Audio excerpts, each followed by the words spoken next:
Dalam rangka mendukung program strategis nasional mengenai kebijakan kependudukan dan pencatatan sipil, Dinas Registrasi Kependudukan menggelar rapat kerja pencatatan sipil se-Aceh. Acara tersebut berlangsung di salah satu hotel di Kota Banda Aceh, Kamis pagi tadi. Rapat kerja pencatatan sipil se-Aceh tersebut dibuka langsung oleh Asisten 1 Setda Aceh, M. Jafar. Raker tersebut diikuti oleh para Kepala Dinas Disduk Capil Kabupaten Kota se-Aceh, Kepala Bidang Pencatatan Sipil Disduk Capil, dan pejabat struktural dari Dinas Registrasi Kependudukan Aceh.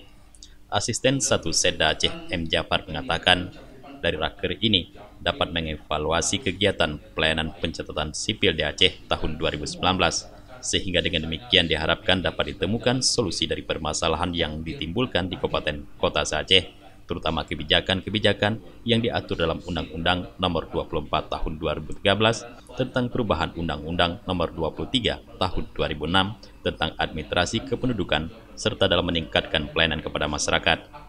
M. Jafar berharap kepada Dinas Pencatatan Sipil Kabupaten Kota di Aceh agar dapat membantu kebijakan pemerintah dalam rangka tertib administrasi kependudukan dan pencatatan sipil di Provinsi Aceh. Program kerja. Namun lebih dari itu yang paling utama adalah komitmen bersama antara pemimpin di daerah dengan melihat jauh ke depan betapa besar manfaatnya dalam mendukung kesejahteraan rakyat karena berkaitan dengan konsep kebijakan pembangunan itu sendiri. Dengan komitmen dan dukungan semua pihak, sangat diharapkan masalah kependudukan dan pencatatan sipil dapat teratasi sehingga kebijakan pembangunan pun akan tepat sasaran. Sementara itu, Kepala Dinas Registrasi Kependudukan Aceh, Teguh Sarbaini, dalam sambutannya mengatakan kegiatan ini bertujuan untuk menyamakan persepsi terhadap perubahan kebijakan penyelenggara administrasi kependudukan Aceh, sinkronisasi terhadap pelaksanaan pelayanan pencatatan sipil di Kabupaten Kota di Aceh, serta meningkatkan kemampuan dan pengetahuan aparatur pelaksana bidang pencatatan sipil, serta meningkatkan capaian target nasional Akta Pencatatan Sipil.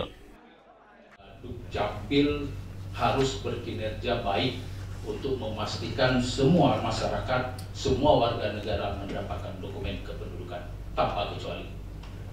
Dan semua dokumen Dukcapil yang diberikan oleh negara harus gratis, tidak boleh dipungut biaya. Oleh karena acara tersebut juga menghadirkan narasumber dari Direktorat Kependudukan dan Pencatatan Sipil Kementerian Dalam Negeri, Profesor Dr. Zudan Arif Fakrullah. Dari Banda Aceh, Tim Liputan Aceh TV melaporkan.